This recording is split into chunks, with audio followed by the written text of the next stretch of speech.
So in this video I'm going to show you how to create a basic WCF or Windows Communication Foundation web service using Visual Studio 2017, and then how to consume it in a client application such as an MVC, ASP.NET MVC app, or the older style ASPX web forms.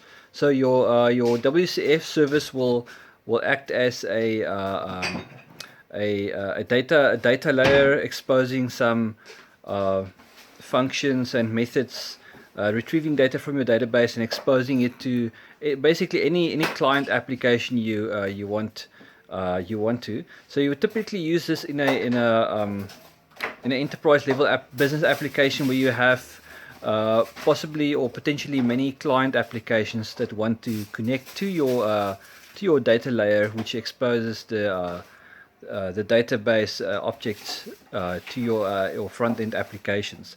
Okay, so I'm going to show you how to create a very basic WCF app, and then how we can expose it to an MVC and a web forms application.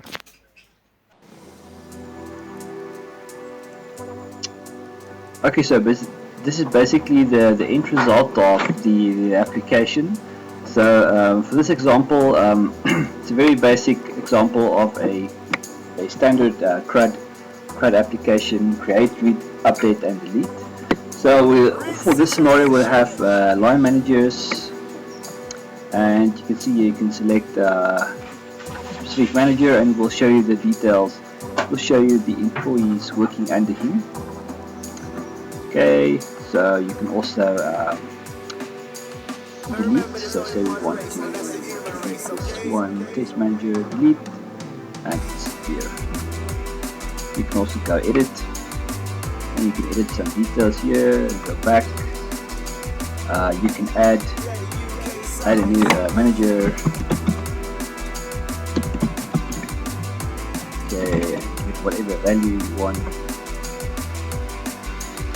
Okay, and you'll see that one doesn't have employees, so you can say add employee.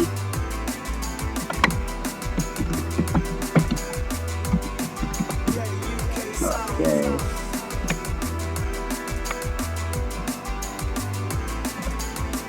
Add some dummy data here. Okay, so this is basically the end result.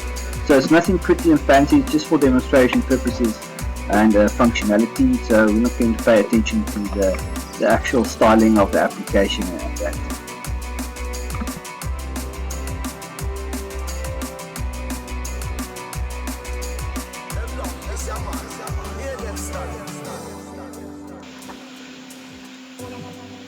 Okay, so in Microsoft Visual Studio 2017 or any other version, maybe not further back than 2015 or 2013, you can go to new project,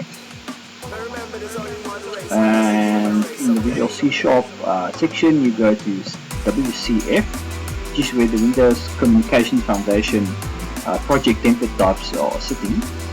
And what we're going to use here is a WCF service application. We're going to open one and create a new one, and just give it a name, whatever name you want. In this case it's going to be our data service or data layer. Okay, and okay.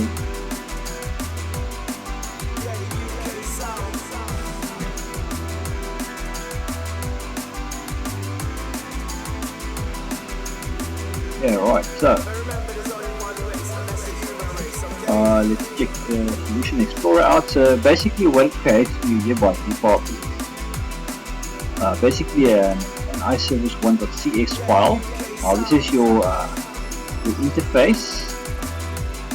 So it works as follows. So you're going to expose some methods that you want to expose to your client application via an interface. So it creates an interface for you by default called iService 1, and it's going to list your operations, basically the contractual methods in your service. Then you also have a SVC file, service 1, and it's also, once again, this will implement your interface. As you can see here, it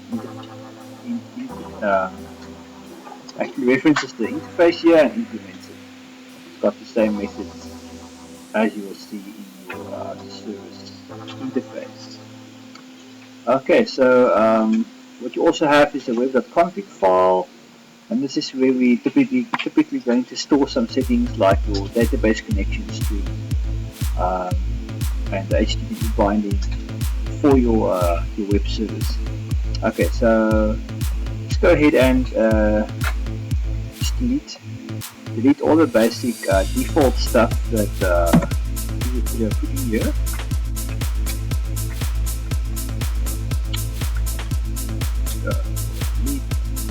We're not going to use that, we're going to add our own method here.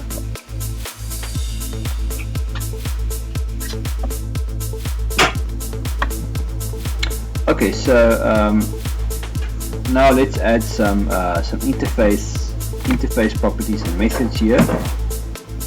I'm going to go through it step by step. So what our application is going to do is going to have an employee section and a person section. It might be a bit confusing, so you have basically a company with employees and managers or line managers who have employees working for them in the departments. So the first thing we'll need here is an operation contract, and this first method is going to return a list of employees. It's going to be a list of employees, and we call it get all employees. And you can see it returns a list object of employees. So don't worry about this employee here. I'm going to show you a little bit later how we get that going. Okay, we're also going to get a get all persons method to return list of person. And we want typically a get person by ID to retrieve a specific person by the ID parameter. And in this case, it's only going to return one instance of person. And we also need a get employee by ID. Same thing, it returns an employee based on the ID parameter that you pass in. You also need an add person because you want to add person, which takes in a parameter of type person. Delete, we want to be able to delete person. Okay, and then the next thing we want to have is to get employees per person. So you want to get all the employees basically that is assigned to a person or to a line manager. So, and this will return a list of employee objects. And you will pass it in a parameter called manager ID, specific manager whose employees you want to see. Okay, then we want to be able to add an employee, pass it in an employee instance of the employee you want to add.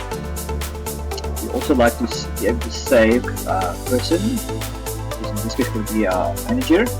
You can rename it to manager or line manager. I just use the generic person here, and then you can be able to save the employee and save any changes to or editing or updating a.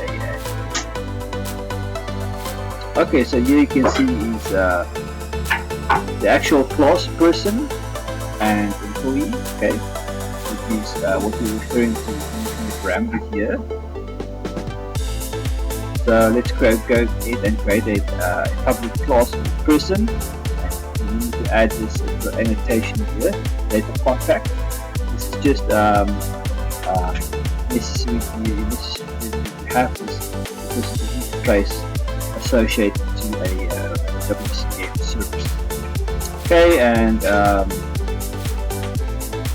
use the annotation data member for each property that you will get in the first class. Basically, you're going to have public person ID, just like this, get set. Okay, this is the basic way of declaring a property. Okay, it's going to have the last name, first name, and birth date. Okay, then the next class is employee, and the same thing, you can have employee ID, person ID, employee number, and employee date, and the terminated date.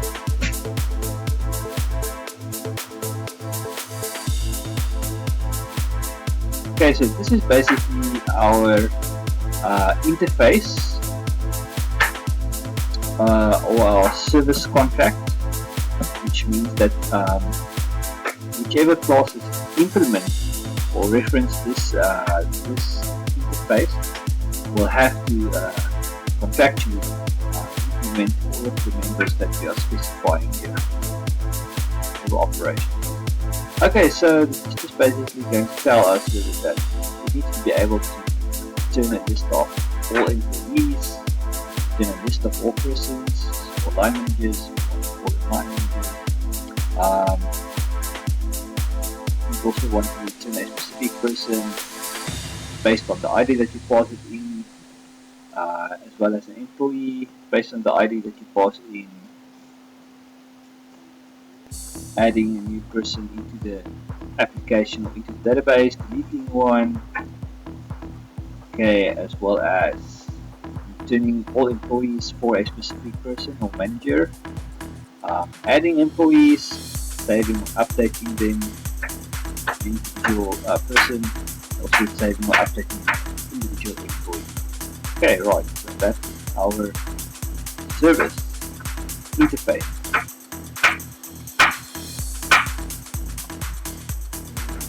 Okay, right. So the next step is going to be to add our actual data access layer or data access wrapper. We're going to right click on the project and select add. We want to add a new item to the project. This is where the Microsoft Entity Framework comes in. So we're going to want to add a new item. Let's just say new item. Okay, here I want you to go to Visual C# data. The data you will see there is a ADO.NET entity data model.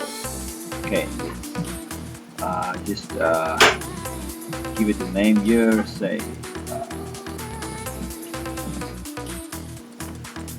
okay, let's just leave it at model 1. That is fine for now. Say add. And here we're going to select, we have a couple of options here. We can say the model should contain an EF or Entity Framework Designer from the database or based on the database, an empty designer, an empty code first model, or a code first from database. So what we're going to select here is an EF designer from database, which is going to be, this is basically the easiest step. Take here, go next. Okay, and typically we will want a database connection, a new connection.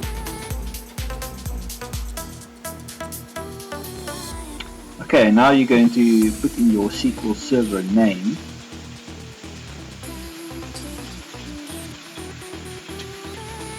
This can be a little bit buggy. I'm not sure why it doesn't bring up. I have a few servers, SQL servers running on this machine, but it only sees one. So let's just see what is the correct SQL server to look up here.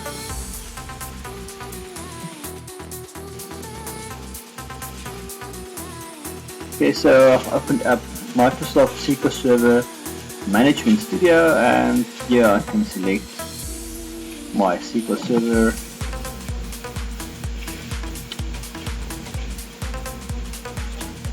And here you can see my server name is as per the dialog box. So let's go and put in this name here. Okay, before that, databases. Actually, we need to create. If you don't have an existing database, let's quickly go ahead and create one.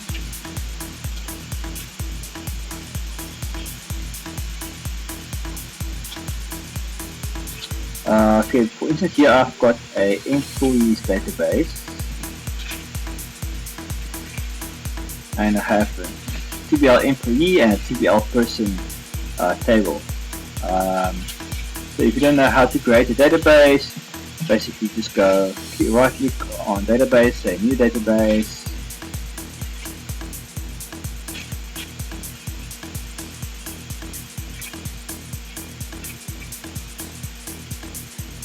here and you put in your database name, employees, okay, and you will click on OK, and you go and create a database for you. Now you go into tables. Here you're going to say new table.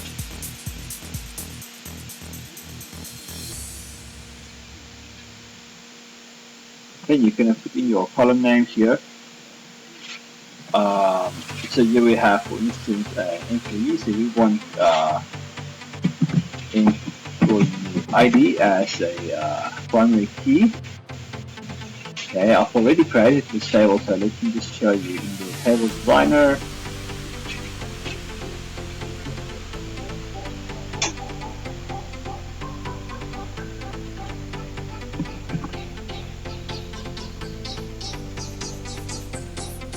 So we have employee ID, data type of key. It's going to store a number, data type or integer. You also want it to be the primary key of the table for indexing purposes, so you can click on this. It will toggle the primary key there, as you can see. So ensure that it's the primary key, and in the column properties you want to select identity specification, and it needs to be yes identity, and identity increment, which means it's going to automatically insert a new ID incrementally into your table for each new row that you add to the table. You're also going to have a person ID, which is basically the foreign key in your person table or your line manager table. For your number, here's the data type of inbar chart, which means it can vary in length, and it's going to be text or character type. Employee date, which is the date type, and terminated date is date type as well. Okay, then you can click on save.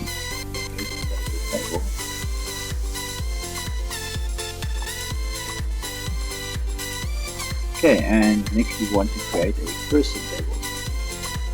Look at how a person table looks. It's got a person ID as the primary key, and the same thing.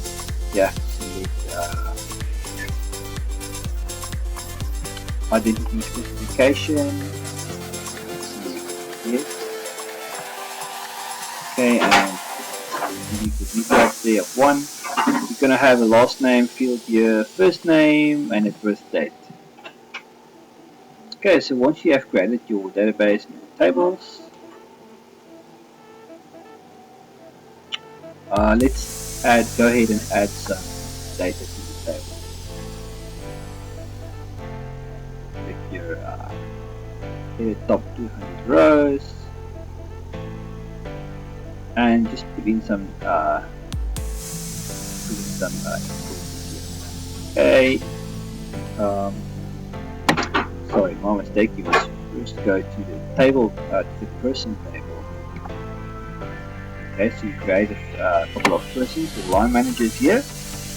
Give them the last names, first name, and the birth date. Okay, and when you are finished, to show you how to do it. Let's say this. Your last name, first done. And you know, first day of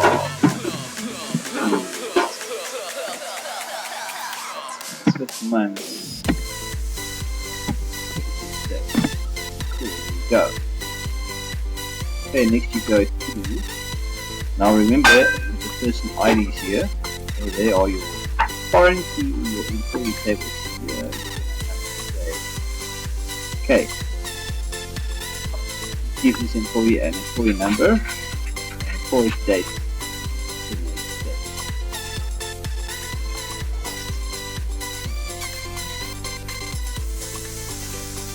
So you're also going to enter the person ID one for the person. This manager over here. Okay, and that's what you can give each of them a manager ID, a person ID.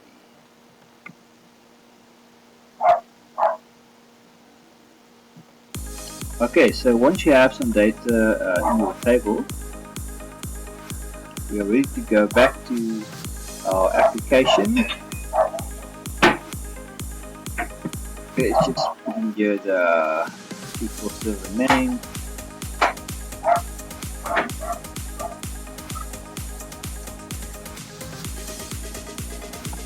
Select our database, test connection, see that.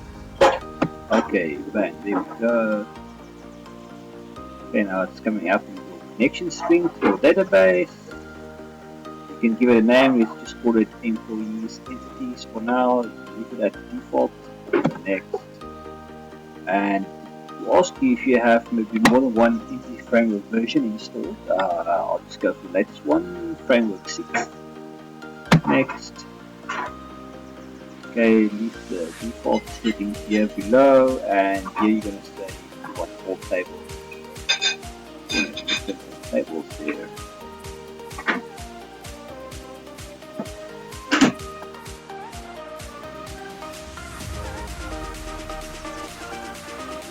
Okay, and click on finish.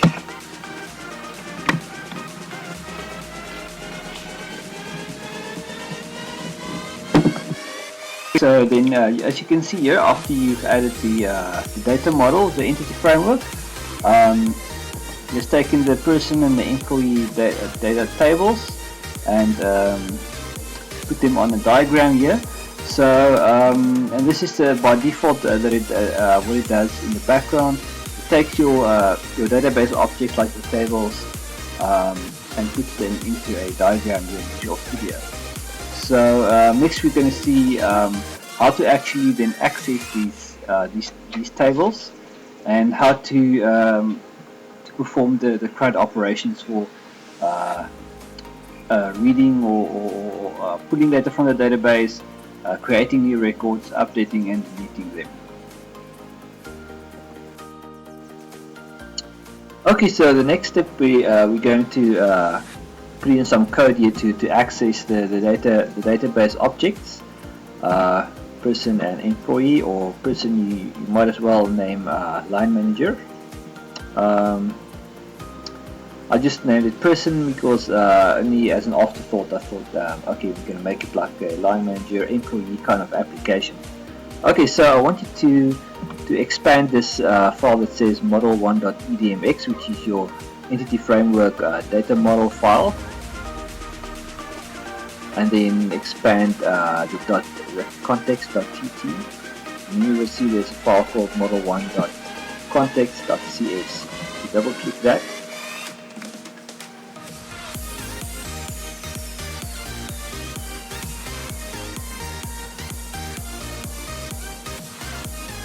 Okay, then it opens up this piece of code. This is auto-generated code from the template. Okay, so you will see here that it has a class or a partial class called employees entities, which is according to the name we gave it when we set up the connection to the database.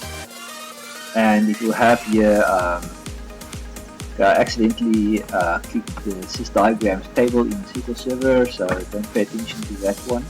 So importantly here is we have TBL employees and TBL persons, which is the two tables in your database that we're going to use here. So you will see here this is a public virtual property. It has a getter and a setter. Okay, so it's a normal standard property, and it's of type TBL employee. If you right click on this,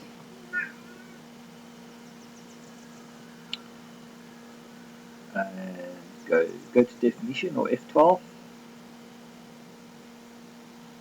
then it takes you to a class called TBL employee, and it will have the columns or the fields that you have in your table.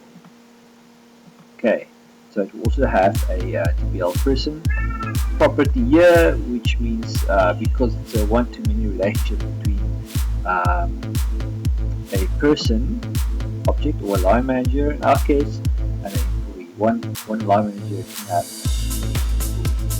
Okay, so this is all auto-generated code. We're only going to reference this code in our actual application. So next step I wanted to do is to create a folder in your project. Just right click on our project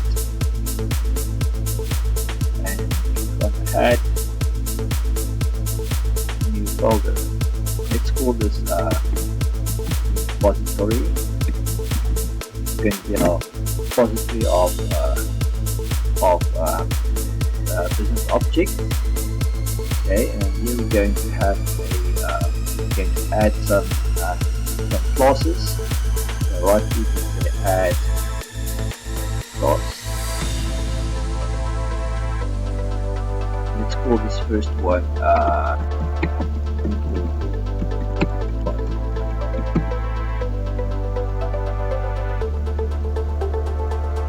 okay. And let's add another one.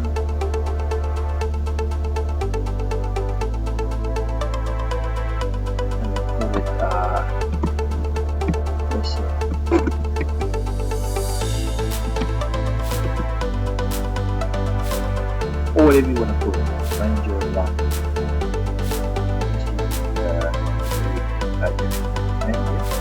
Okay, so we have class person repository and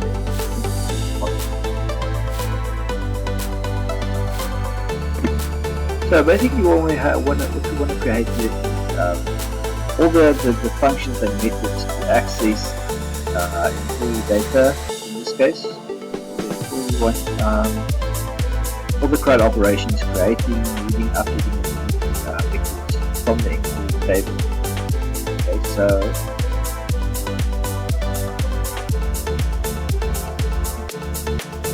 I'm just going to copy it here from this one I already created. I'll explain to you the code using here.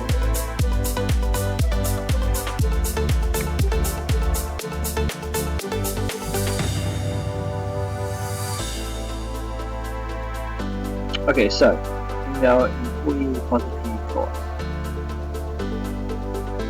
So first of all, we need to instantiate the data context.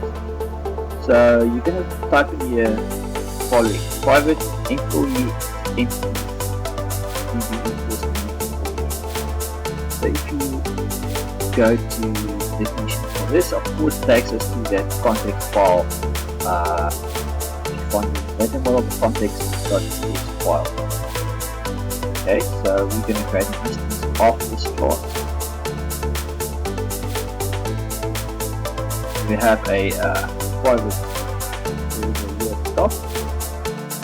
Next, we want the method to find return all employees in our database table. So you're going to create this method for public high-queryable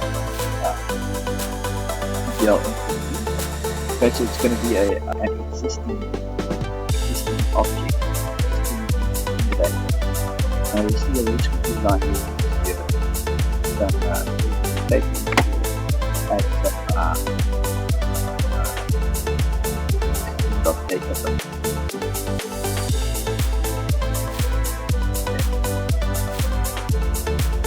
it means it's simply reference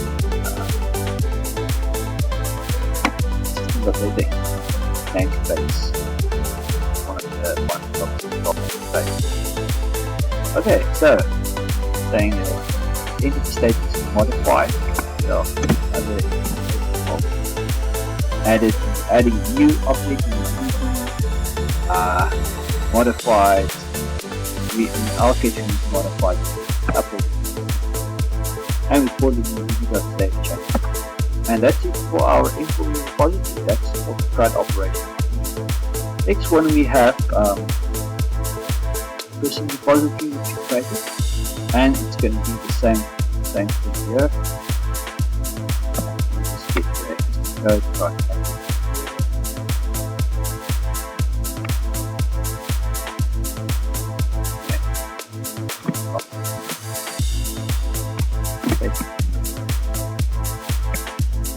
okay, so once again we have the use of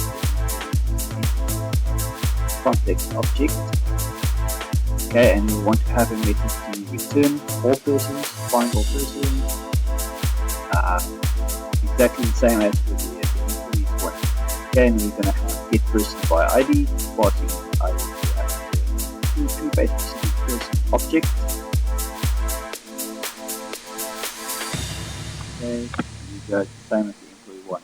Add, we have the same method, adding a person.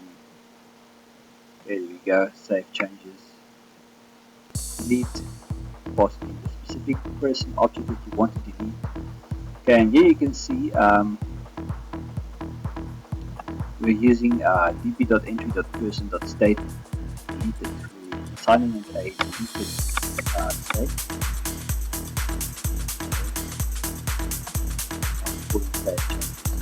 Instead of having entry state.modify here, you get what you want. Okay, right, next we have another function, get employees per person, and this is going to return all the employees assigned to that person or to that specific line manager to report to him, and passing it in a specific ID, person ID corresponds to person ID in this table. Okay, so which one to actually return, and we're going to have some link here. This is a basic link to syntax. Return from employee in db.tbl employees, where employee.personID is passed here. Order by employee ID, select employee. So this is a basic syntax you can over and over. Okay, this is just returning a specific person object that belongs to that specific specific employee that belongs to the person one. Okay, next we have a save. Save. Yeah, it's going to save or update the person database exactly the same as the one. So we're translating the person class, which is our customer class, actual as part of the data contract of our interface.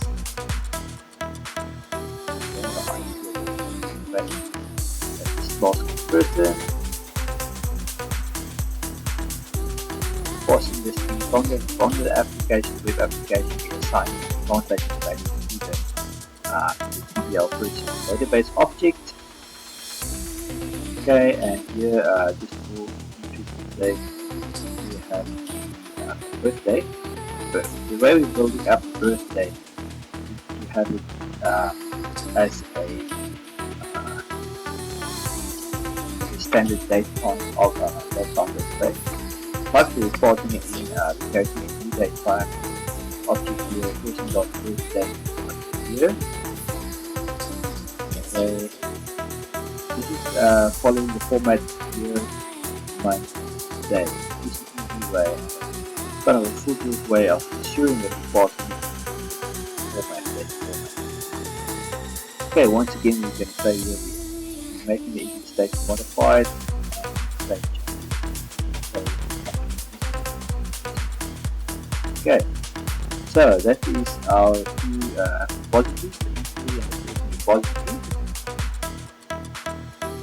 Okay, so next is going to be we're going to go into our now we're going to implement the actual iService in our interface. We're going to implement it into our actual service, into our WCF service file. So you can see here, let's go on and use this default code that is generated for us. And here we'll say read line. Okay, complaining and saying we have not implemented this interface. Let's go ahead and implement it. Okay, so it will add some code there for us. this will extract all the methods and functions that exist in your actual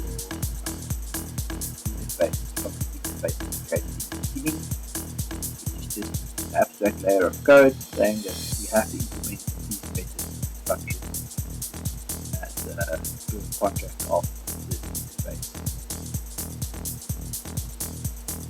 Okay, so at the moment they don't have any details, so we're going to have to put in the logic here. Okay,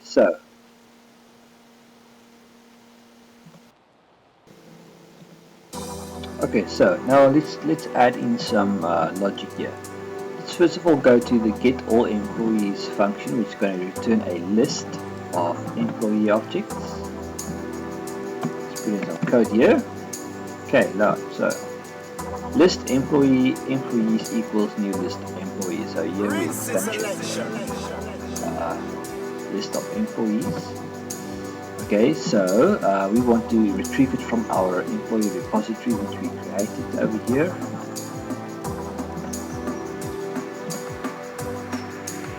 Okay, so let's import this by saying using WCF layer.repository. Okay, just to reference our repository. Okay, you see the red squiggly lines missing now from. It's happy with this code. We're creating a new instance here of the repository. Okay, and then we're going to say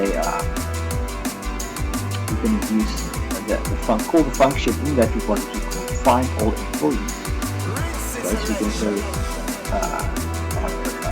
employee repository object dot find all employees, which turn up in the list.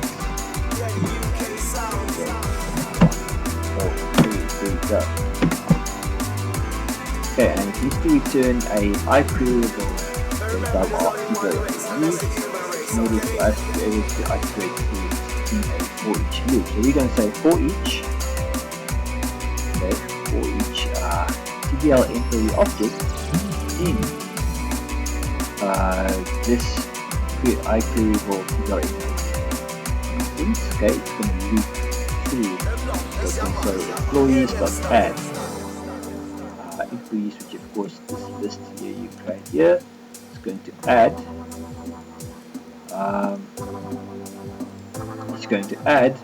for each of each employee in this selection. So passing it in this object here, which is to go. Okay, right, so now you'll notice here referencing a translate employee into referencing this method or function, which we still have to now. This is of course to translate between this the actual employee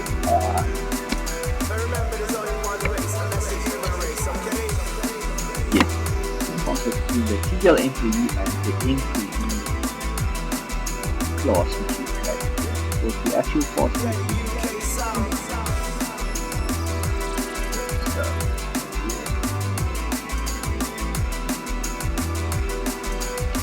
let's go and get this function.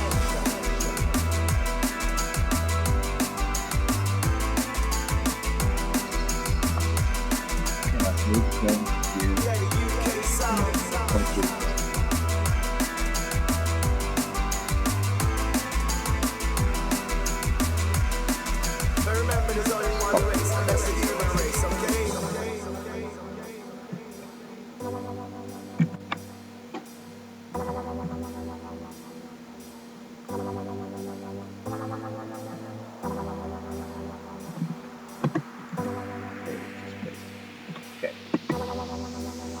So here we have private employee. It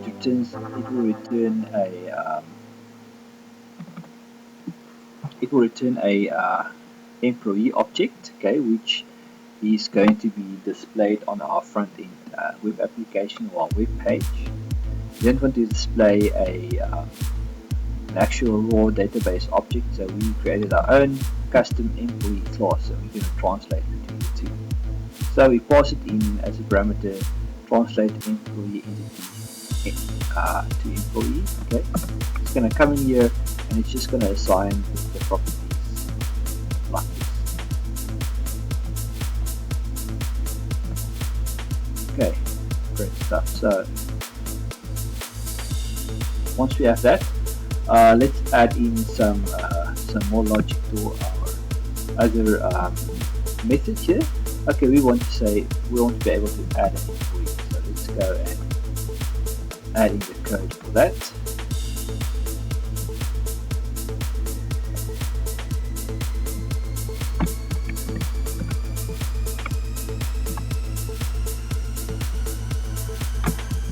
Okay, so we're saying public void add employee. So we want to add a new employee to our system, to our database. Employee repository, once again we instantiate a new object here, new instance.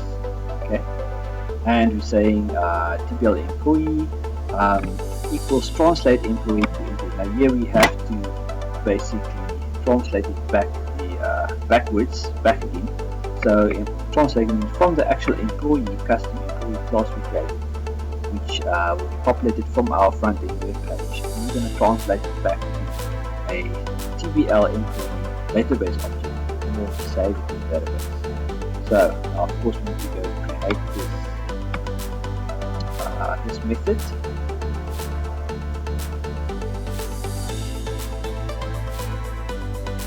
Just go and put it right here.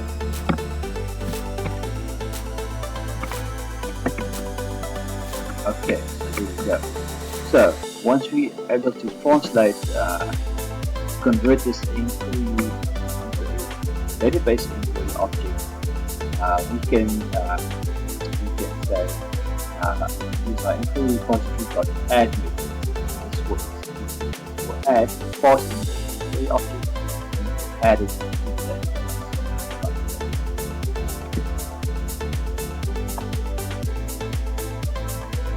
So what is next?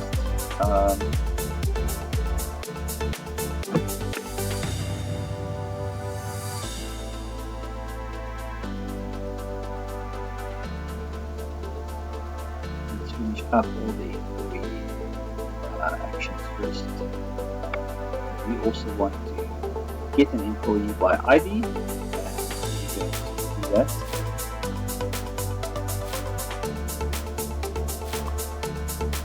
Okay, I'm going to copy this. Okay, so what we're doing here, we're instantiating another instance of employee repository. Okay, we need a tbl employee database object. And we're going to say our repository.get employee by ID, passing it in this ID parameter. So that's on from the web application. Our client is going to see this. And once again, we need to translate the employee input. Okay, just like that. Save employee. Putting some logic to action. Save employee. We're passing it in a employee object right here. Right, so.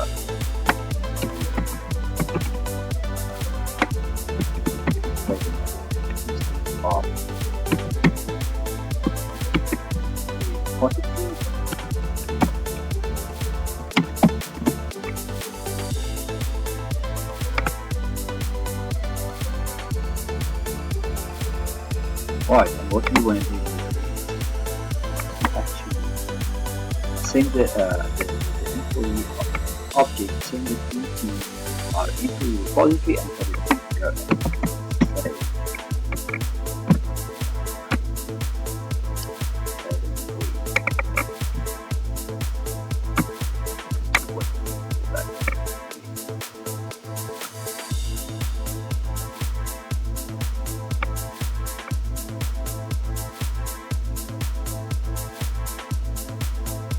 Yeah, before it's very simple.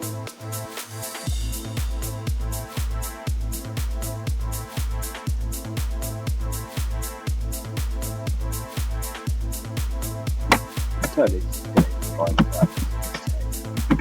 Need to pass it in.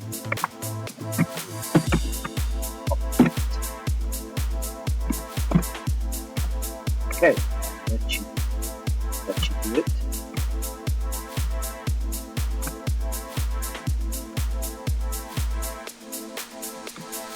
Okay, next.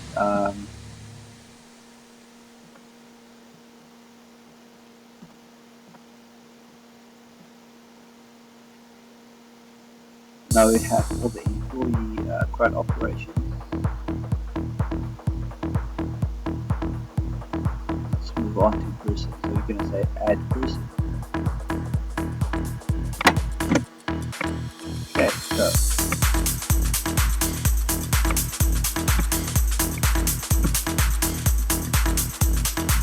so once again we're going to create a instance of person repository here. Say we have to translate the person to the person entity and some for that to create this method.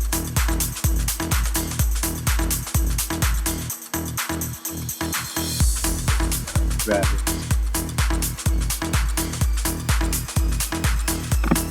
Copy that. So it's basically disconnect all the translate person to this method and pass it to the result of that into the person repository dot add. Go and add it to our database.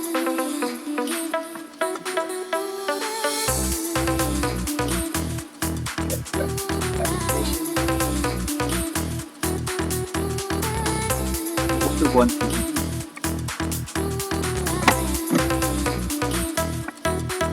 so we create our first repository.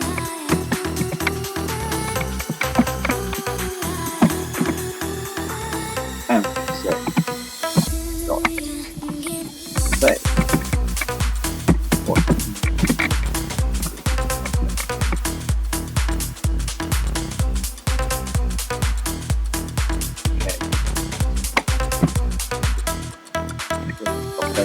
We have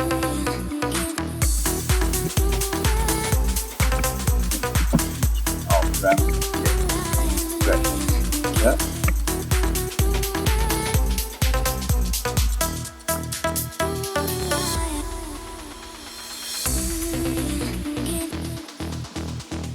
Okay, so this is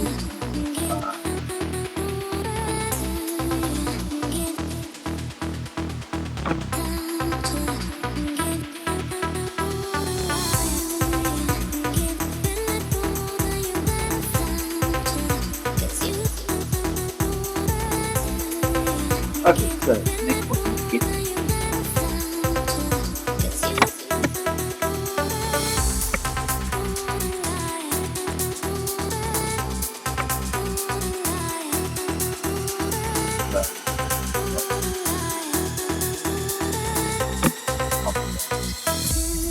Fine.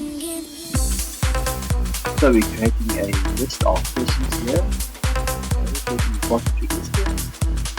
IP for person can call the find all person method.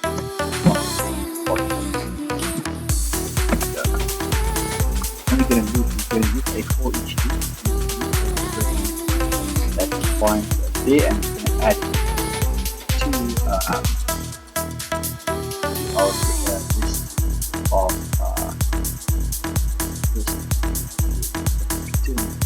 whole list of persons. Once again, we need to translate from the database object to our person class.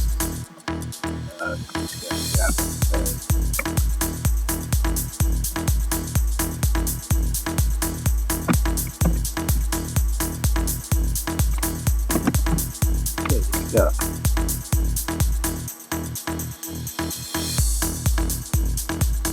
Okay, next we're gonna want to get employees per person. Now this is going to return all the employees reporting to a specific line manager.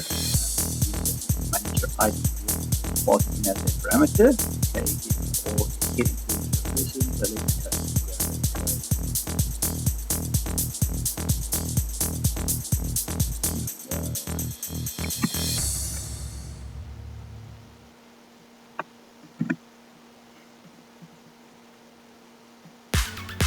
Okay, once again, we need to clear a list here of employees, new instance of the person, and I create a list of employees. I'm gonna say,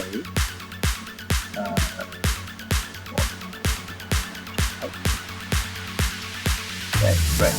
So, this is what we got in the person.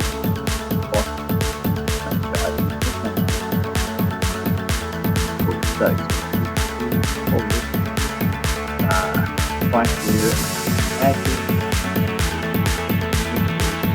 here, response station on the database in our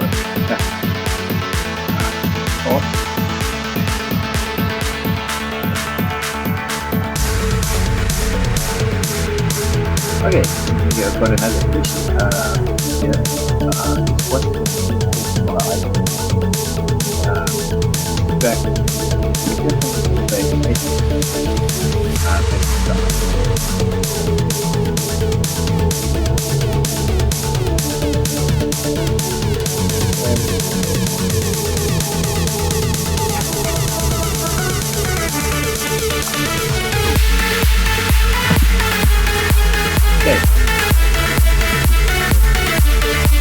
okay.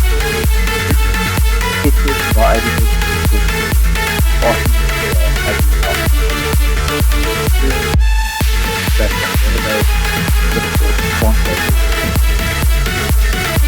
yeah.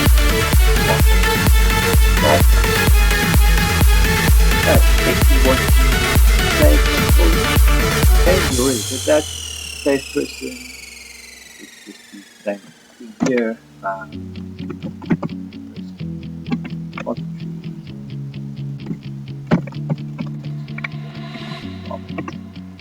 would say stay. Okay, that is for our node.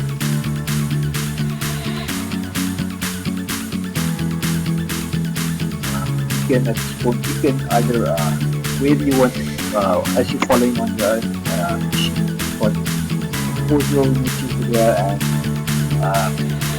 basically copy the code. Now you can't copy it from video, type it out, pause the video, type it, whatever. I will leave a copy of the comments right down there. Copy and paste, save some type. Copy the video.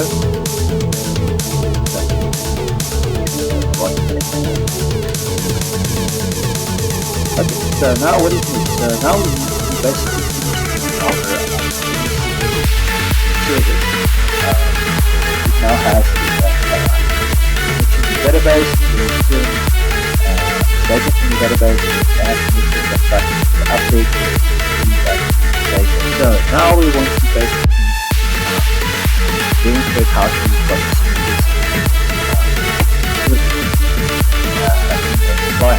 Client application like web application, ASP.NET or MVC Windows Forms application, it's fine to limit. You can have the client data layer here. So let's go ahead and add another project here to the solution. We're going to say right click on this, we can add project, and we want to add a additional ASP.NET web form application. ASP.NET web application is like that. Web application 1 or whatever you want to call it, and to add it into this solution. We're going to say click the web forms, additional web forms application. I'm going to show you a little bit later how to add MVC one as well. So we can do all the web forms and do MVC web application. So let's go to web now. Leave all the default.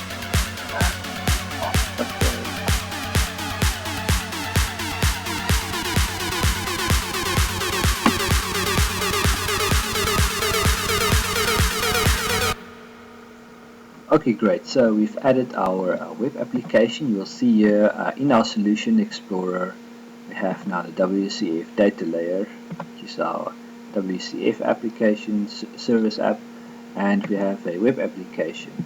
So now to actually reference or consume our WCF service website, let's right click here on references and say add service reference. Okay.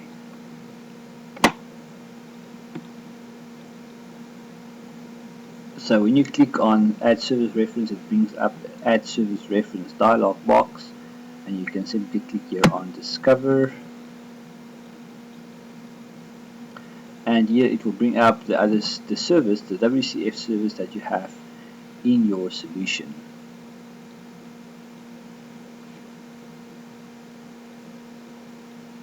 Takes a while to interrogate the service.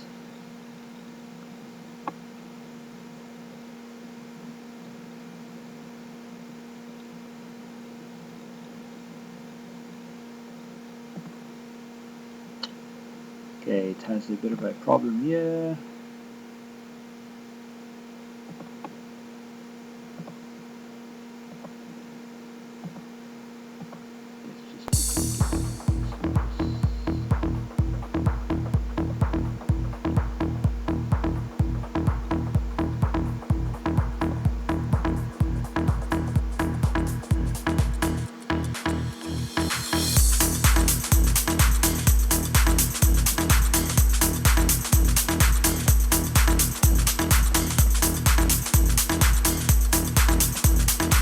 Then that service 1 cannot be found.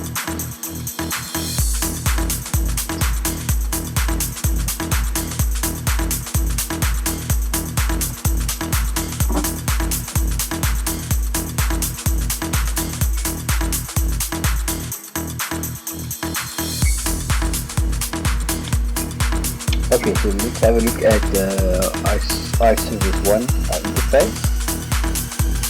It probably didn't compile properly. Okay, that's why, because it's got an extra bracket here. Take it out, rebuild it.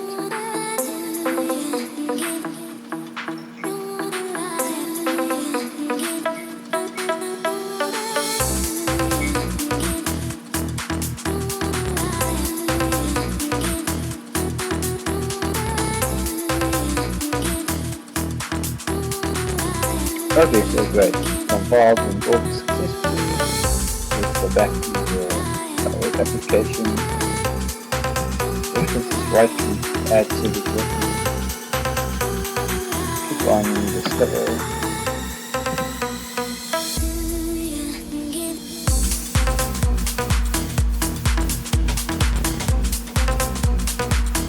So you can see it's now trying to contact the service.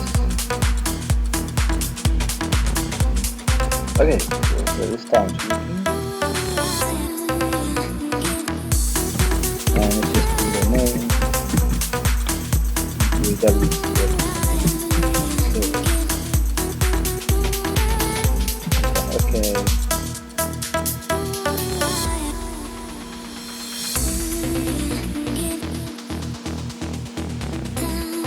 Okay, and there we go. It's actually added our WCF service.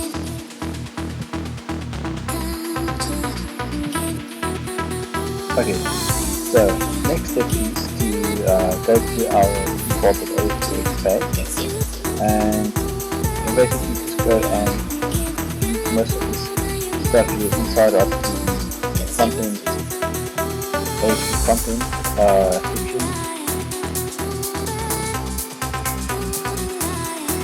Just select all the guys here, and okay, so we're going to be adding controls to our web page. It's going to function as a single page application basically, just for sake of privacy and demonstration purposes. So we're going to have a control called a multi-view. So it's going to work like this. And multi-view is used to hide and show certain sections on your web form. Just start by creating a normal div. Everything's going to sit inside this div. Okay, you can go on ASP multi-view. Okay, give it a minute.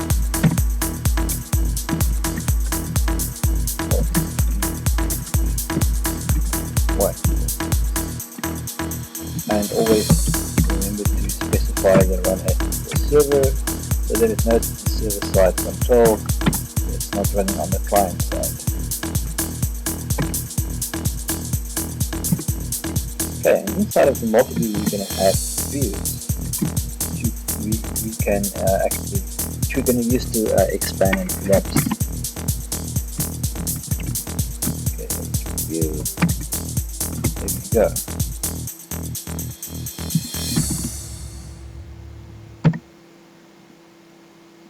Okay, let's call this first one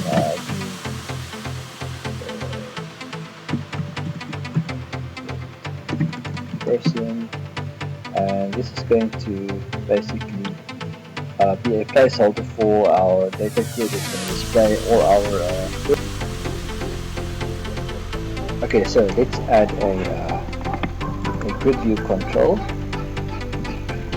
Okay, so what I've just done here, I've added a ASP grid view control with an ID of grid person, run as equals server, and we're going to say here auto generate selection select button true. This is so that we can actually select the records. It's going to be a selectable data grid. If we want to be able to select a specific record and see the details of the employees associated with that record. Okay, so that's not really true, and caption, you can do the caption of sales line manager. Alright, so next we will specify the onSelect index changed equals, and we give it a name. Now this is the event that's going to trigger, it's going to execute when you, every time you select a row inside your data grid. That's right. So this event handler, you can give any name you want. Basically, I just call it this person underscore select index change event. On the select index change event, this event will fire. Okay, data key names, we're going to give it a person ID. This is to enable the sorting on the data grid. Person ID, now this data key name is basically like a point in your data table. It has to exist in your data set for you to be able to find your data key. Okay, so you give it person ID, which is an actual column in the tables.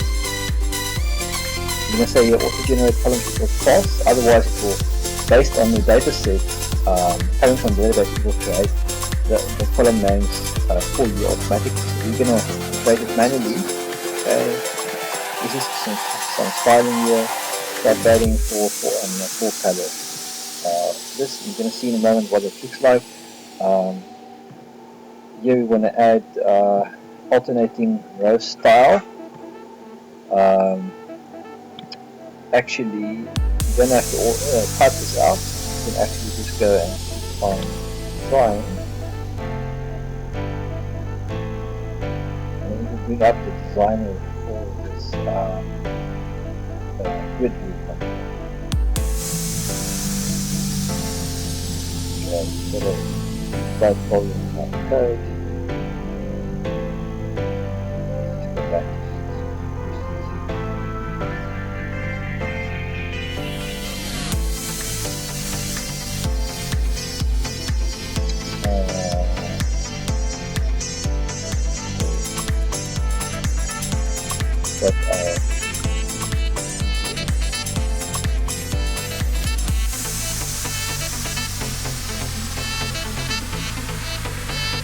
The ASP grid view. Containing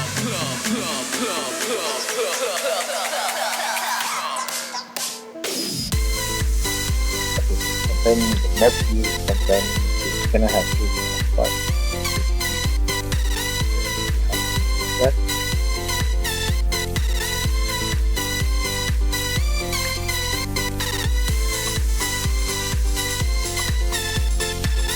Okay, so this goes without looking before having copied this case.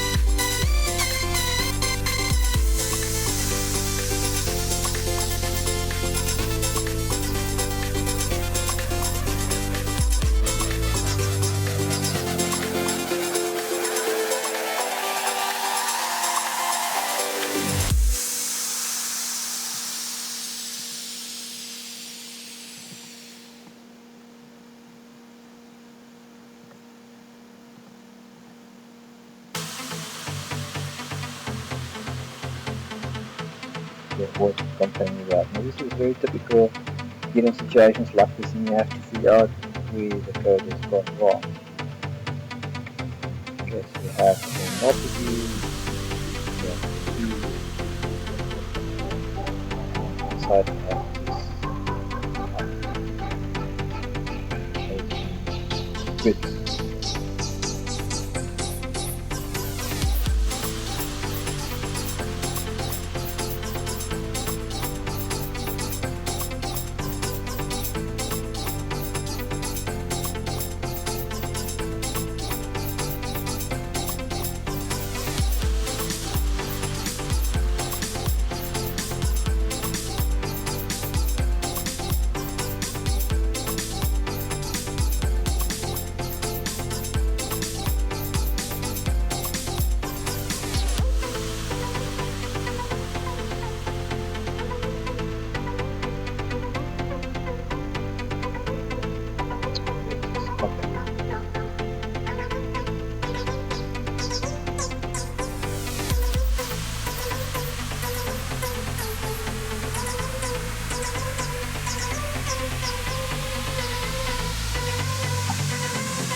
See if the design makes sense now. Here we go. So this is what I mean. So you can click on your grid. Maybe you can also drag and drop a grid from the toolbox. If you want to do that, you can see all the controls on the left-hand side. So to do the styling, you can play all the formats and you can click a style for your grid. And each one goes to fancy. Okay, so and that will also generate the scope from the red files and things like that. Okay, so let's look at the columns. So we're going to explicitly specify columns here. This one is going to be person ID. So you need to have this tag here, ASP bound field, data field equals person ID, header text, and this is going to be the text on the header of the column. Then we're going to have last name, first name, birth date. So columns, those are the columns. Okay, this is all the styling which you can actually do using the designer. If you click on design here, you can go to formatting as I've shown you, choose a style or theme to your grid and go edit columns as well. It's a little bit easier than typing code if you're not used to it. You can edit columns and edit columns. There you go. And you can add columns as this here. And then you apply.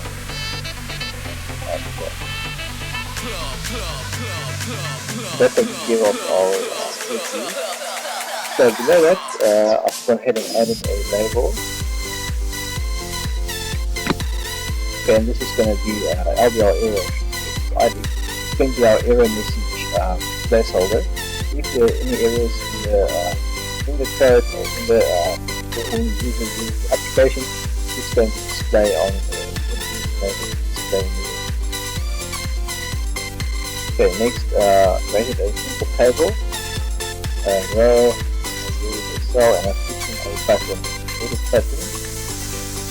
Okay, you need to press edit, and on click equals be an edit output. Now this refers to a event on the edit button, as well as an add button, okay, to find the event, as well as a delete button.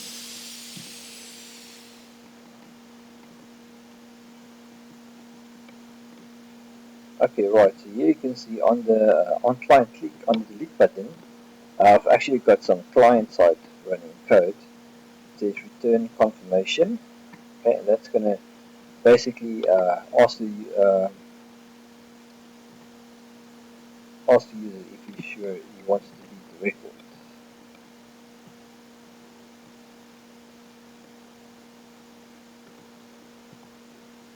record. Okay, so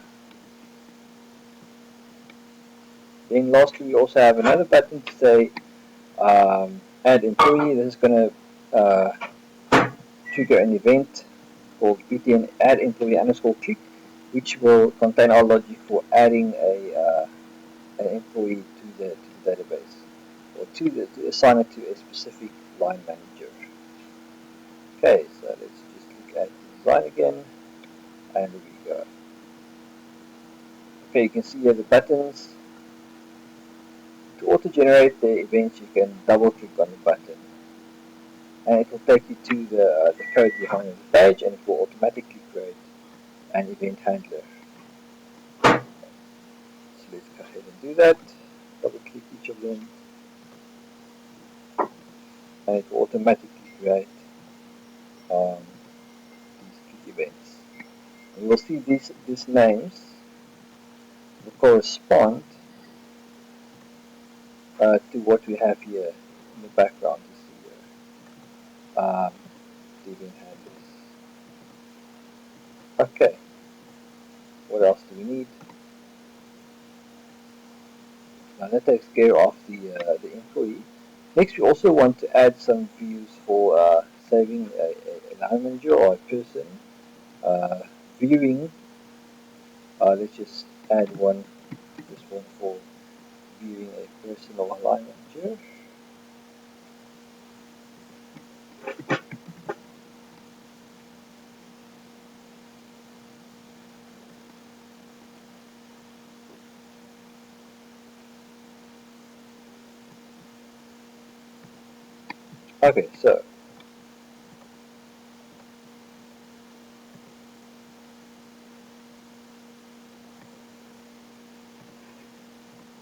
Okay, so what we have here is another ASP view control. We call it view save person, and inside of it we have a panel.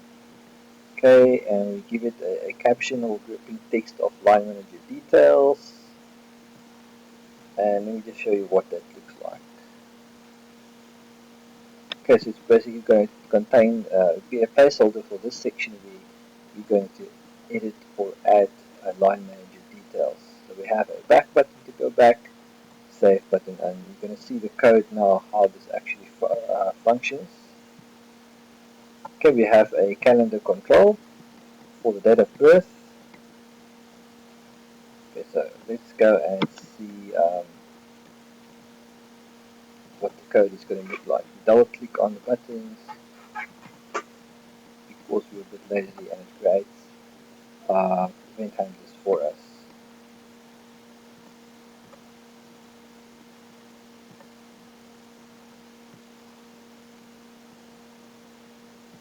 Okay,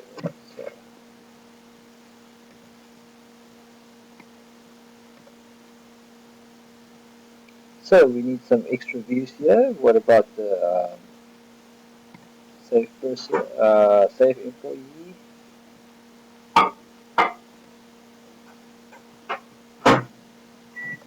Okay, so we have here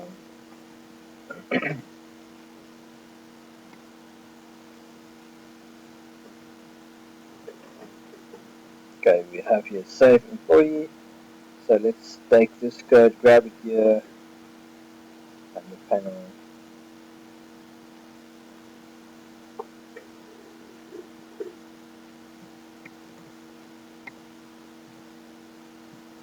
and we put it into our page right over here. So here we have another view called Save Employee. Okay, and we have another panel, and it's going to have a header called Edit Employee Details. Right, and it's going to contain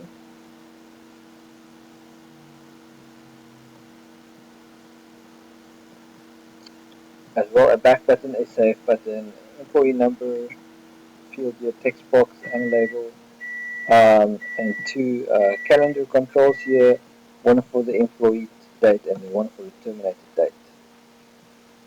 Okay, it's just a very basic example to get you going in the squad example application, where we're going to be able to add, edit and delete records.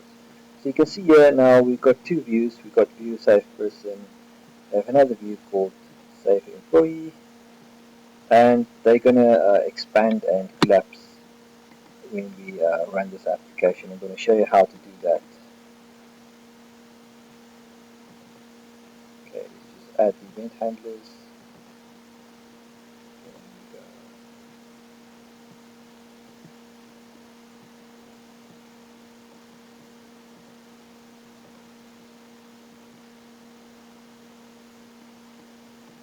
Okay, and let's just have a look at anything else we forgot. Okay, yes, we have got the grid view control for the employee.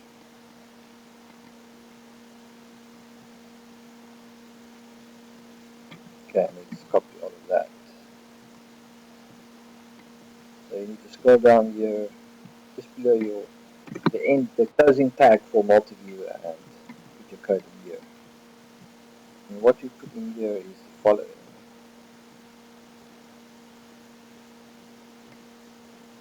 Okay, so you can see now there's our two views, and here is another grid control where you can add columns, employee ID, employee number, employee date, and terminated date.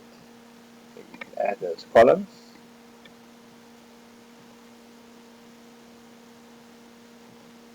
You can either add them in this designer or in the code behind in the ASPX code. Just be sure to give it a header text. And the data field is very important here. That tells you it's going to bind to which column in your data table. Okay, this is employee ID, employee number, going to bind to this data field, etc., etc. So if we go into the source view, this is what we have. You can add the columns here by typing it out like this. Okay, specifying the bound field, which is a data field, and what its actual name is. Header text will be the column header that the user will see. Okay, great stuff. So next, we're going to add the actual logic to get all of this working. So first of all, we're going to look at the load event, and this is going to initiate our page.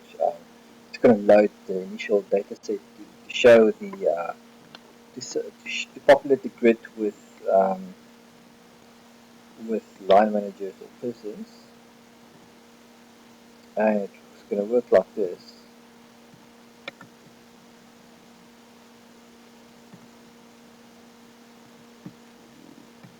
Okay, so let me just grab this code. Okay, so we're going to first specify an if condition here. If not this dot each plus back. Now this means we don't want it to populate the grid every time that the user clicks on a control on the form.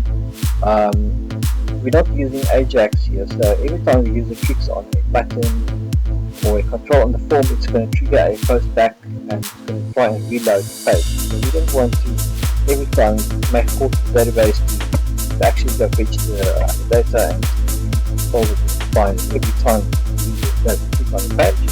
So it's only going to happen on the initial load of the page. Okay, not going back again. Not posting back in the single one. So it's going to say list.multi-view 1 dot set active view. So by default we want, when it fires up, we want to select as the active view mob, the view grid first going to show the alignment. And here we're going to call a method called find with persons, which is going to contain the log fetching the filter from the database. So find with persons. Let's go and run the code.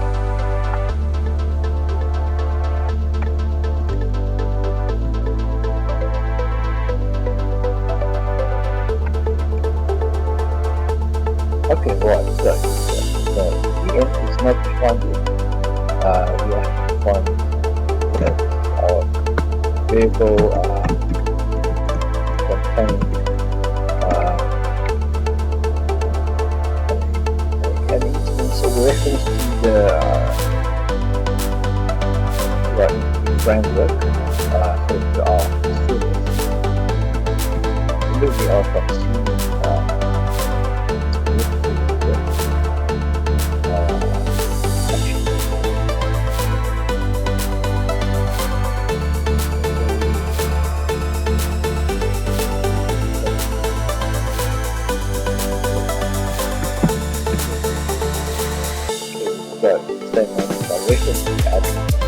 This is an instance of our vector.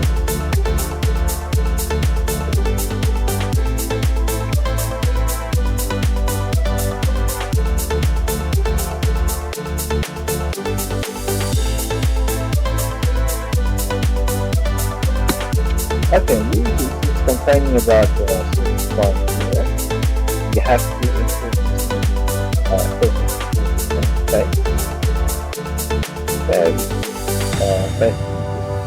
translate via our one dot.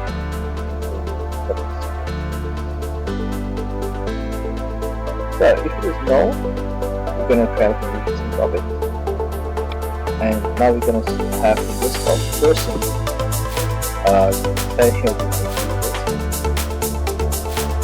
and we're going to call the get all persons method. That's right. In our web service,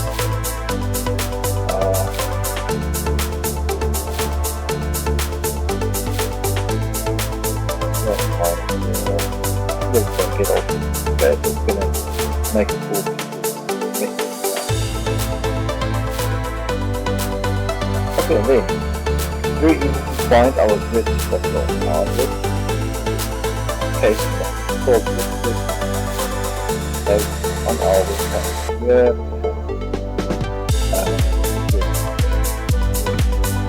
Name, copy that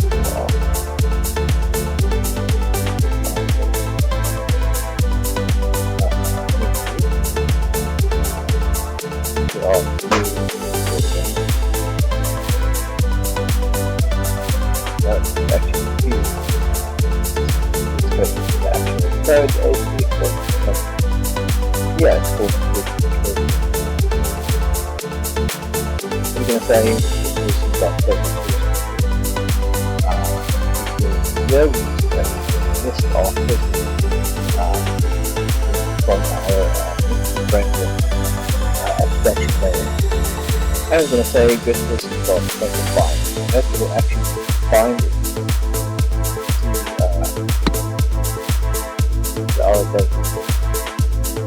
So that works. Let's run the application.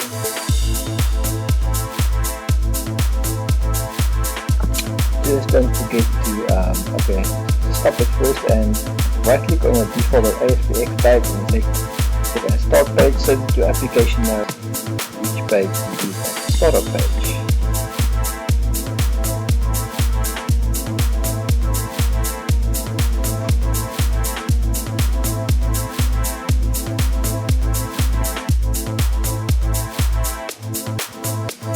Okay, and you will see something funny happening here. Obviously we have a problem, which is good because it's the only way you learn. So we forgot to do something, so let's just close this again. Stop our application.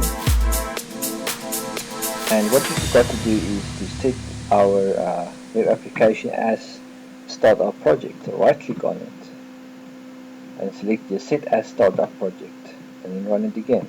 Otherwise it's going to fire up your WCF web service. So now we have the web application as our startup project, and let's see if it comes up.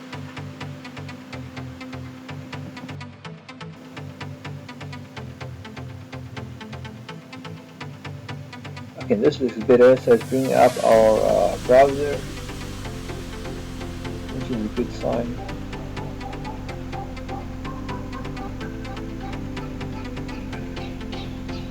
Okay, and we have a compilation error in the page.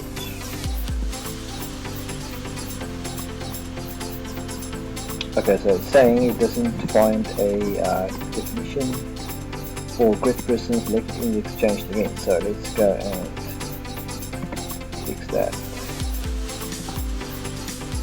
Let's just stop it there. Let's go and get some more code here. Okay, here we go. Grid person select change event. Let's copy that.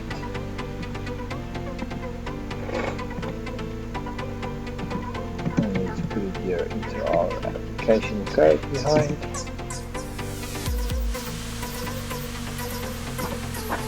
So, now this is of course our select index changed event, which we have referenced in there under control, and we want it to fire every time the user clicks or selects a record in the grid view. And every time we do this, we set the error label to visibility to false.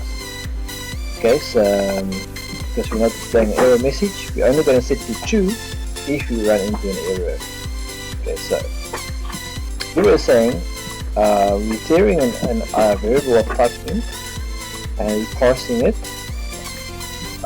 using the parse method to make sure that it's an int, and we're saying that the list of grid person, which is our grid view control dot selected value dot ASP, is going to contain our ID,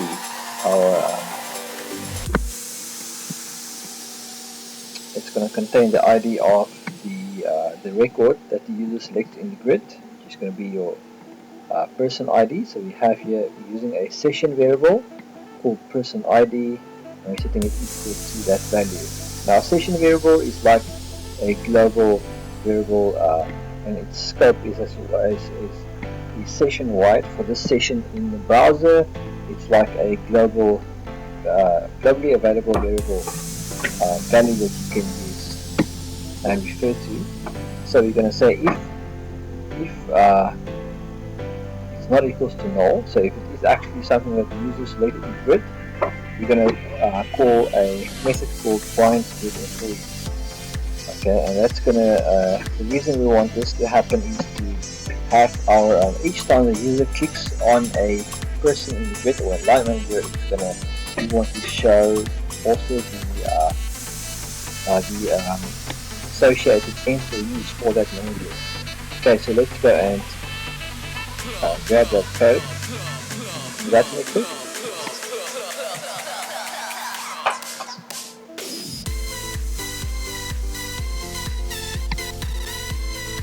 And that's basically going to fetch data from our WCF service.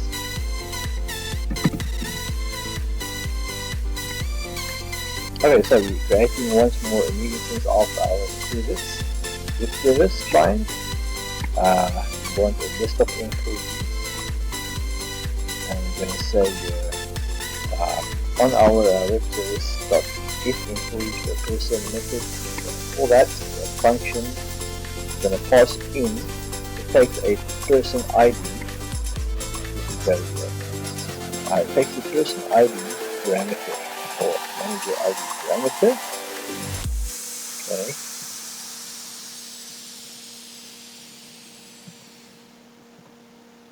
Let's just see if we can find that function here.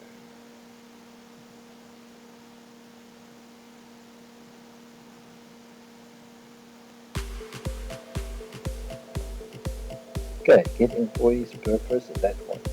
This is in our web service.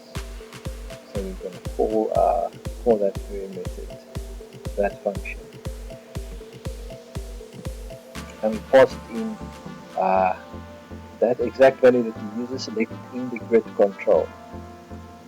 Okay, so you're saying if the count is greater than 0, so if it returns values, records, we're setting the edit button visibility to true, else we set it to false. Okay, and this is so that we can enable the user to edit that specific employee if he wants to. Okay. So we're saying grid employee visible equals true. We make the grid visible. We bind it to our data source, which is the list of employees we grabbed here from the web service, and we call the data bind method here on our grid. Okay, and that should bind it to our grid control. So let's run that and see what we get. Okay, so once again we hit an error. It's complaining about some code that's missing. Our calendar on selected changed event. We just close this and go and create all of our events. Remember on our ASPX page here, we added some various controls, buttons, and we have a calendar control, which is one of them. Okay, which is this one over here, ASP calendar. This one, and it refers to a event handler on the server side code, which we don't have yet. So let's go and get that code.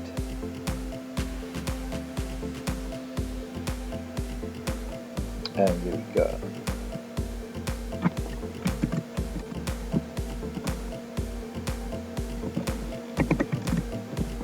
Okay, all this does now, this event fires when the user selects a date on the calendar. Okay, and we have another session variable, global variable here. Okay, which we set value equals to true, which indicates for us that user has actually clicked on the calendar control. And it's not just a post back from the page. The user actually initiated it. And we're going to use that later, as you will see. Let's just go and get all of the rest of the code, the events, and we'll go through them step by step.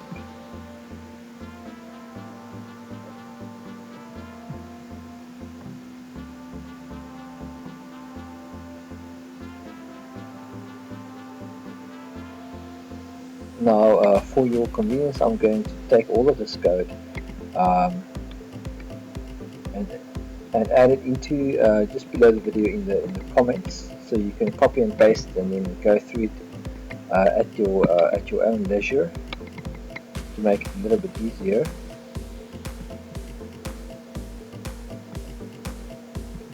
Let's just put all of this code in here.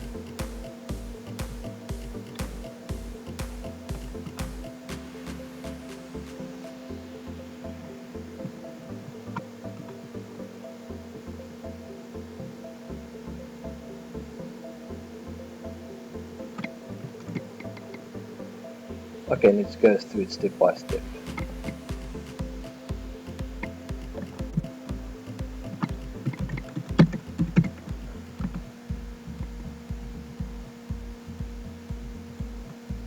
Okay, so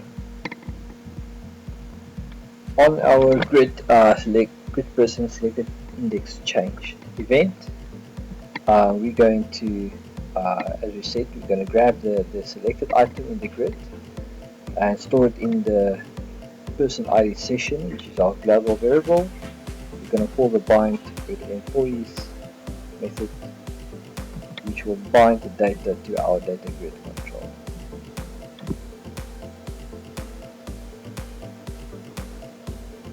Okay, and the same thing goes for the grid person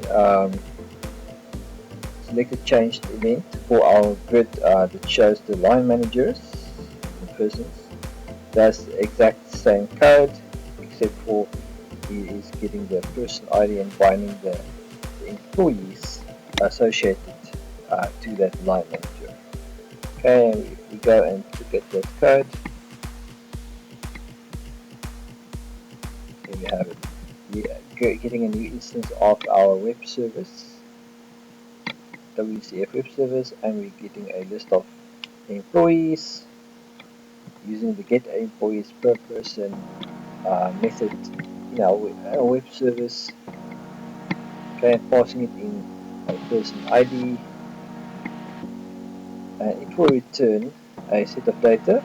Based on that, we're looking at the count of this group.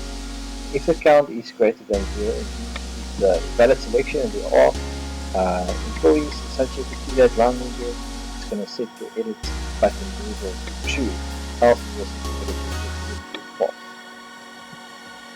Okay, we're going to bind it to the data source, and so data bind on the group.result.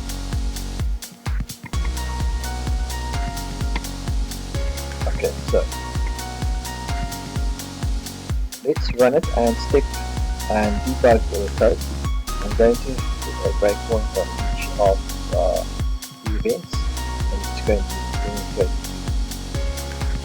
how it works, how the logic works. So basically what you've seen up to now is how to actually consume your WCF web service in a client such as a web application. Okay, and the next one I'm going to show you is an MVC application, how to consume it in a MVC application. And as you can see, you have a distributed enterprise distribution here, which basically in your data, in your WCF web service, you have the data logic and the data repository which handles your abstracts your data layer for your database, and it's then available to any client that wants to connect to it, such as the web application or the MVC application.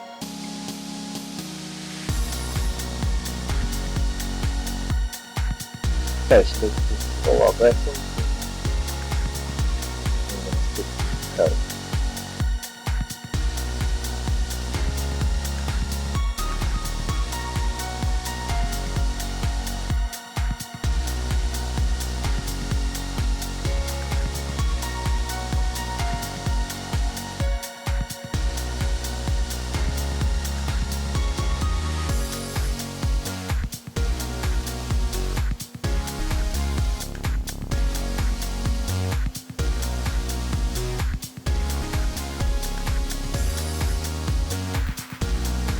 Okay, putting a breakpoint here.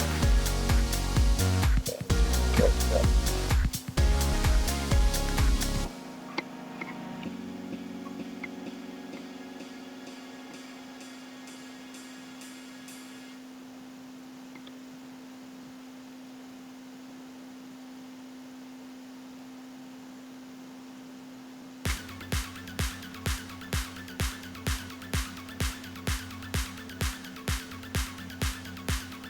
okay, you see here we come into the page load event,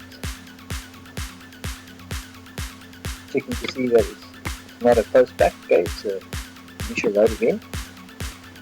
It goes into our multi-view and it sets the active use with person, and we go into bind with person. Okay, here we're going to step into the actual logic that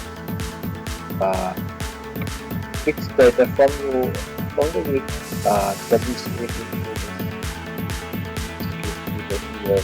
On the video comes to the service. Yep.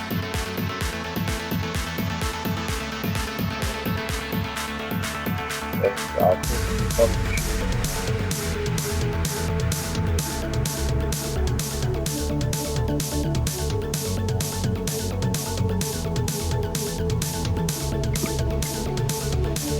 Okay, and here we're going to for each and we're going to use all of the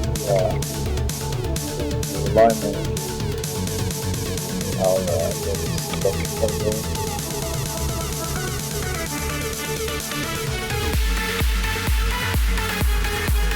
add it to the selection of that. Currently we've got one person. Okay, different John Russell.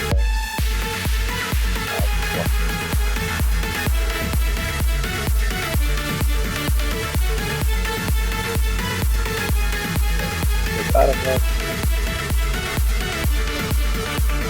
Okay, getting a timed out error because we're going a little bit slowly. So let's just let it run through. Okay, refresh it there. Go okay.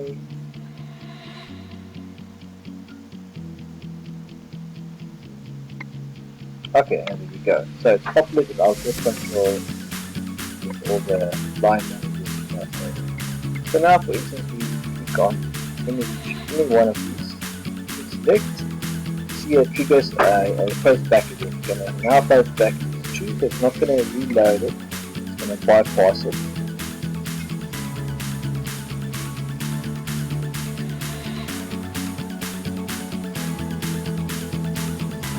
Okay, and this is where it's actually going to populate the first check the current value that is selected, getting ID of 2, the value of 2 is the person ID. And now we're going to find with so it's going to get the employee per person, passing through this variable.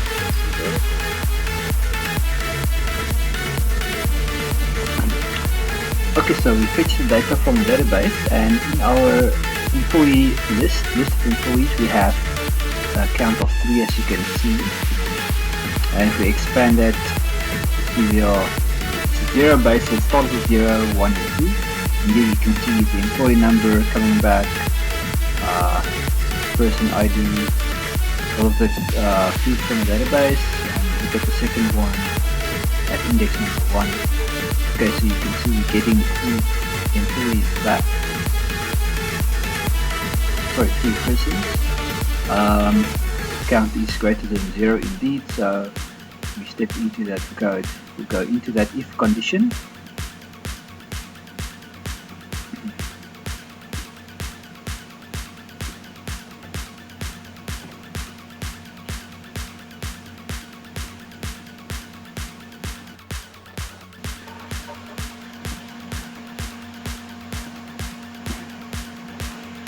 Okay, so and it steps in here, the count is more than 0, and we set the visibility to true for our edit button. We make the grid view control visible, we bind it to the data source, we just retrieve from the database, and there we go. We are the 3 employees working under our line manager, manager. Okay, so basically, so that is it. We can go and add, edit, delete managers and employees. Let's go into adding a new one. So when you click on add, we want to set the grid to visibility to false. The button, the edit button. So here we store a in a session variable, which is kind of like a global variable in ASP.NET. We have a session called submit action, and we're able to add to indicate in our logic that we are going to add new record here. Okay, we set the text boxes to blank because we're adding new data here. In our box view control, we're setting the active view to the view save called view save person, and that'll toggle the visibility. And here we go. You see the grid is invisible, and we're only seeing this editing or add screen. So let's add a test view here.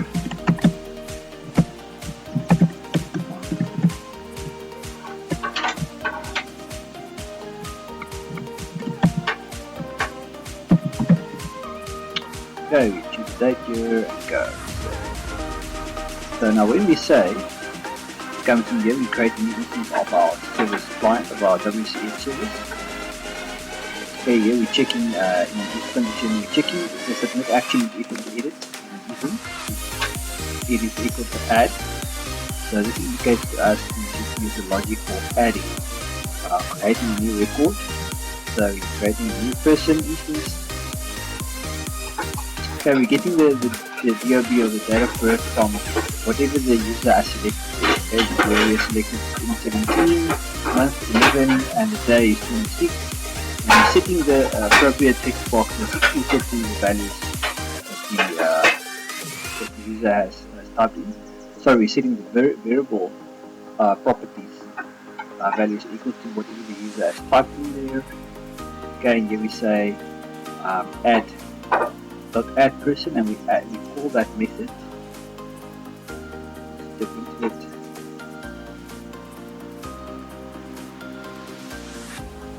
Okay, this should take us into the actual code of our service. You can see we are in the service, in the WCF service now. Create a new instance of the person repository. It calls a method which translates the person to a person entity to save it into the database. Go on add. Okay, it goes into the add code here. Okay, here it actually adds that person object. Let's see if we expand it. It's got properties like this, property values, and all dd.save changes.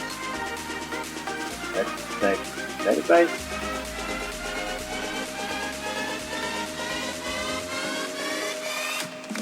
Okay, there we go. So there's on person manager. Okay, let's take out our break.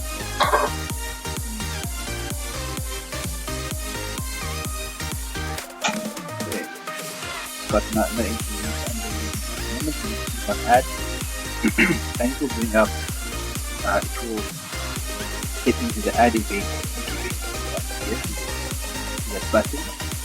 Set the values once again the empty, so you can add new information. The current grid entry, the grid view control false, false.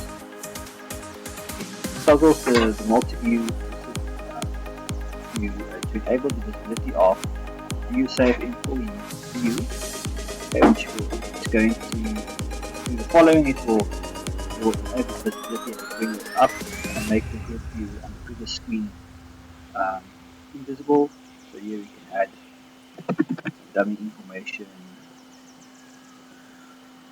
Okay, and click on save.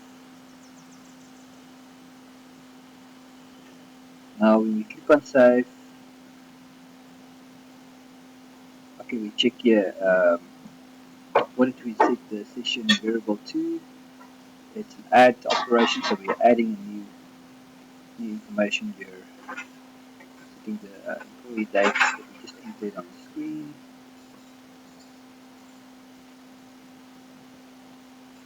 Just checking if there's no null value. Okay, setting the person ID value.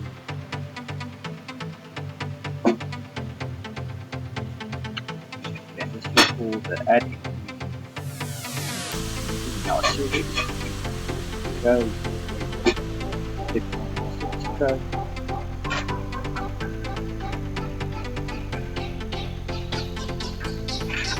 And we have added this. Okay, great. So the next step is going to be to show you actually how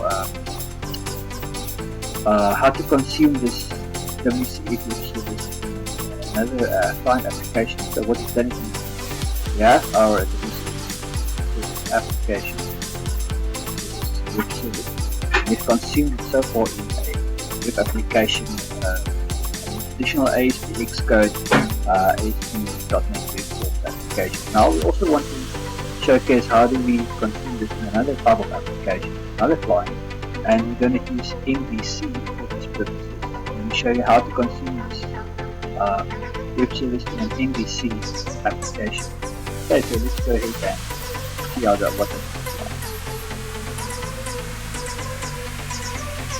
Okay, so in order to add a new client, you can right click on your solution and go to the add new item, new project.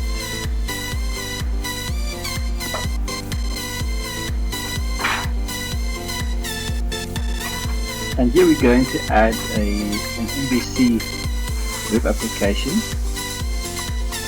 So once again you go to Visual C# web, ASP.NET web application, and let's call this one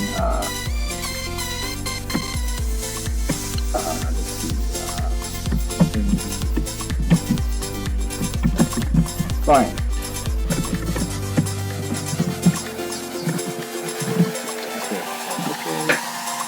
And now in the next dialog box, it's going to give us a choice, of course, again to select the kind of web application, and we have some choices here. Empty, web forms. Remember the web forms one we created this previously, which is the traditional ASP.NET web forms application.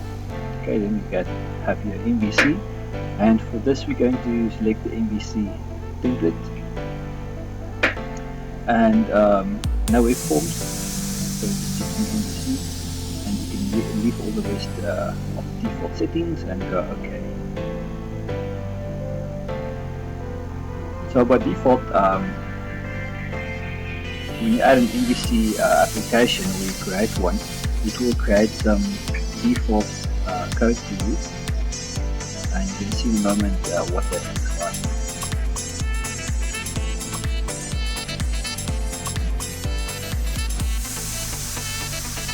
Okay, right, so now we have our MVC client application, and it creates some default folders and files for you. Now, once again in this instance, as we added a reference to WCF Service application. Once again here we have to do the same, so we're going to right click on references,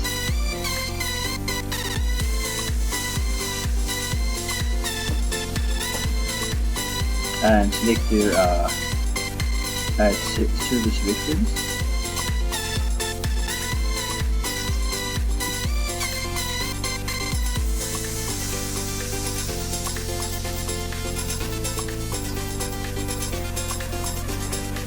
And once again, as with the previous project, click on Discover, and this will bring up available service in your solution. Of course, when you're hosting your WCF service on another server, you're gonna have to physically type the URL address. So here it's currently trying to discover the services available in our solution. It might take a while to do that.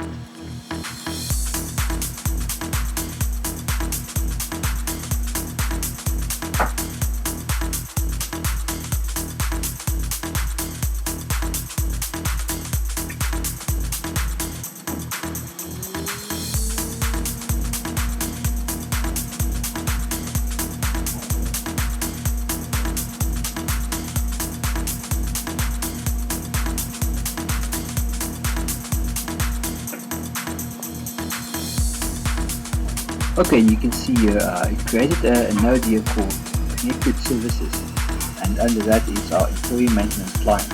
So it's successfully added a reference to our WCF web service. And now I want you to go to, so in your MVC client app, go to the web config file here at the bottom, double click,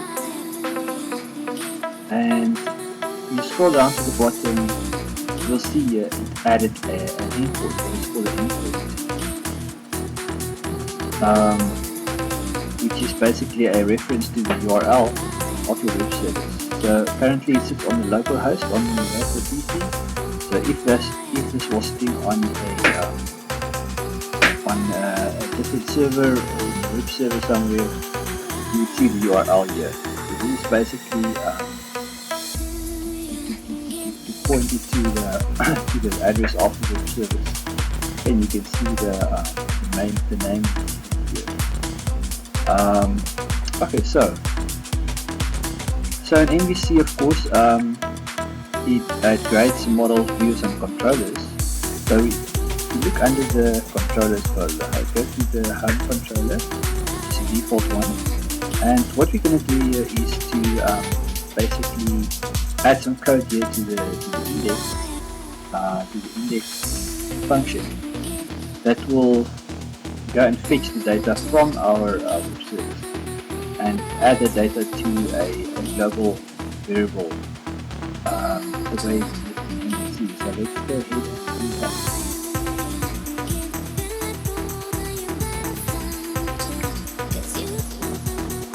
Okay, so I'm just going to paste the code in here to save some time. So basically what you do is you create once again a global reference to your service, your web service. Okay, and so in this action result index function, now this is a default, it's almost like a load event that requires you to open up the MVC application. You go to the home screen or the home view, it will run this index function. By default it will run this. So let's just add some user settings. You see that's the problem with service one client. Let's say using MVC client.mvc maintenance client. We added here user statements.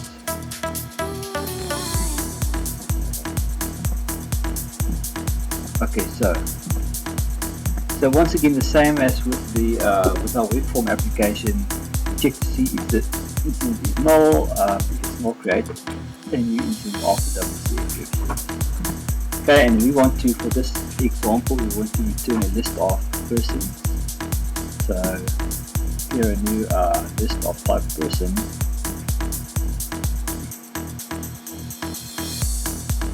And you'll see here that the person class refers to the MVC client.employee maintenance client.person. If we go to view the definition, it will take us there. Now person is of course, you see here the metadata of the reference. Okay, and this is of course in your WCF web service in the person class, which has been created, which we created in our service. Let's just go to that, and here we go, public class person. Okay, so it's the same thing here in your data contract, in your interface in your web service.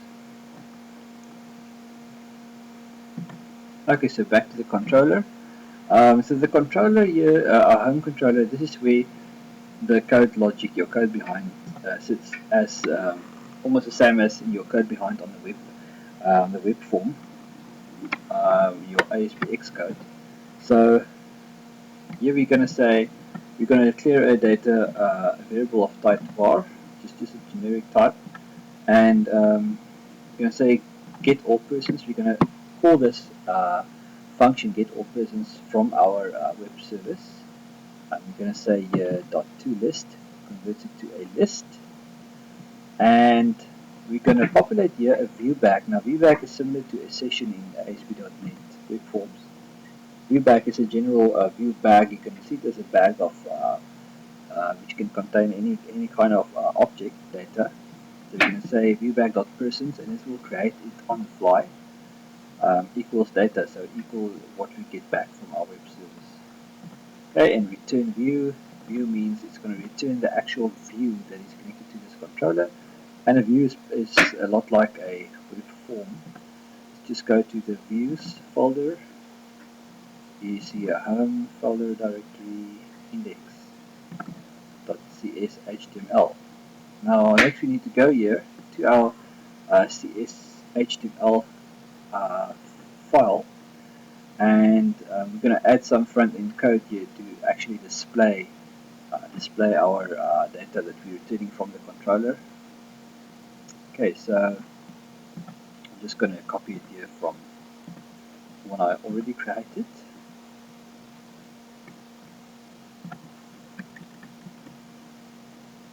Okay, so let's just do this.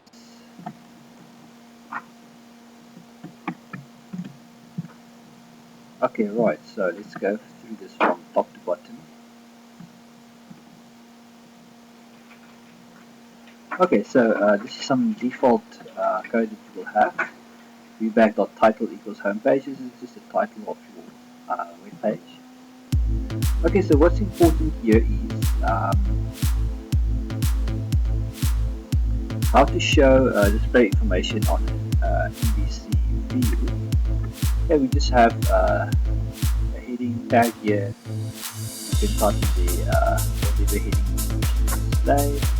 So how we display data in a grid format in MVC is the easiest way. Basically, to have a table object. Create a table tag here, give an ID of whatever ID thing. Okay, we're going to use here the now we're going to add a th header, which stands for table header. Okay, for the column header, and ID, last name, first name, birthday. That's all the column heading, which should correspond to the column heading or field in the database table. Okay, so let's do this head tag. We are displaying the now we're going to use a fill image to actually look through data we return from our website. So for each item on the back, it's going to populate some table cells. Next we have a row. So with each loop, each iteration is going to create a row and column. So we have item dot first item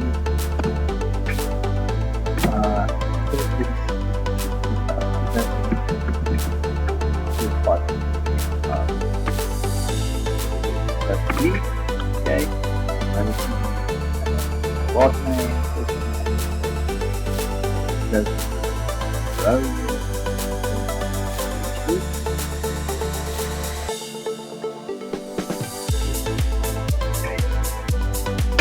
give it relative display. If you just want to copy and paste the code step by step as we're going through, I'm going to leave you a link down below this video in the description box. A link to GitHub repository. The source code for this entire solution of code here.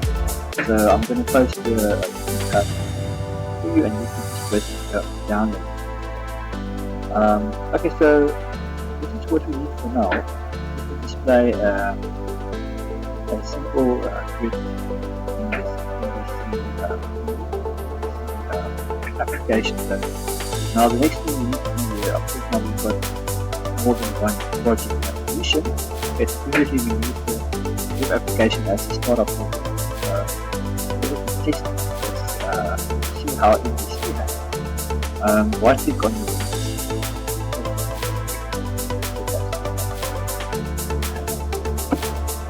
your play or the run button.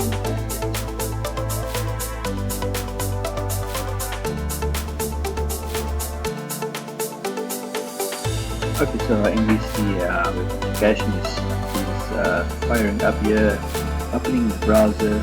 It's loading in, as you can see in the URL, the index to the home folder. It's important to open up.